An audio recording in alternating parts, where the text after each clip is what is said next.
1925, nous allons retrouver un certain nombre de correspondants à l'étranger au cours de cette semaine anniversaire. Et là, retrouver Renaud Bernard, notre correspondant à Rome. Et l'année 85 en Italie, c'est une année sombre.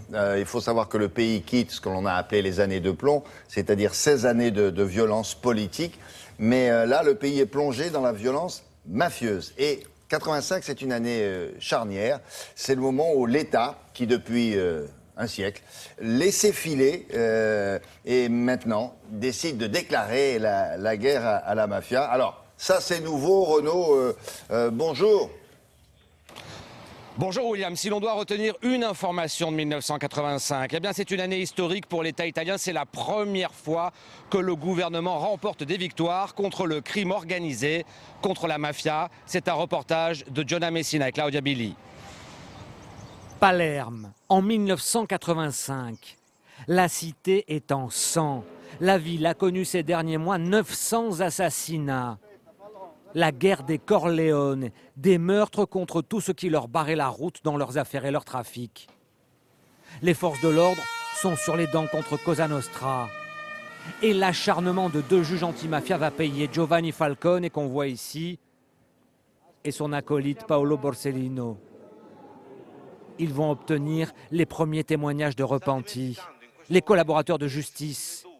Et le premier d'entre eux, un boss, rien de moins, Tommaso Buscetta, puissant en Sicile comme à New York. Les arrestations vont alors s'enchaîner. Vito Cencimino, le maire de Palerme, est interpellé. Et derrière lui, près de 800 voyous. Voici Giuseppe Ayala. Il était procureur à l'époque dans l'équipe Falcone et Borsellino et il est toujours magistrat à Palerme. Et il raconte, à l'époque, les juges n'en étaient pas revenus d'avoir réussi à inverser la tendance. Certains mafieux ont décidé de collaborer avec la justice. C'était quelque chose d'impensable à l'époque. Ils nous ont dit tout ce qu'ils savaient sur les affaires de Cosa Nostra. En échange, les repentis obtiennent une remise de peine et une protection. Et ils se mettent à table. Et un nouveau scandale se produit. Le Guilux italien Enzo Tortora est arrêté. 20 millions de téléspectateurs en prime time.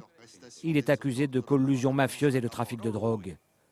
À l'époque, il avait tout nié devant la caméra du correspondant d'Antenne 2, Victor Vraman. Moi, personnellement, je n'ai pas l'honneur, je le dis avec amertume, de connaître tous ces types, ces criminels, ces bagnards qui m'accusent. Et cette affaire a d'ailleurs montré les limites des repentis de la mafia. Enzo Tortora a finalement été blanchi. Il avait été dénoncé à tort par des témoignages malveillants.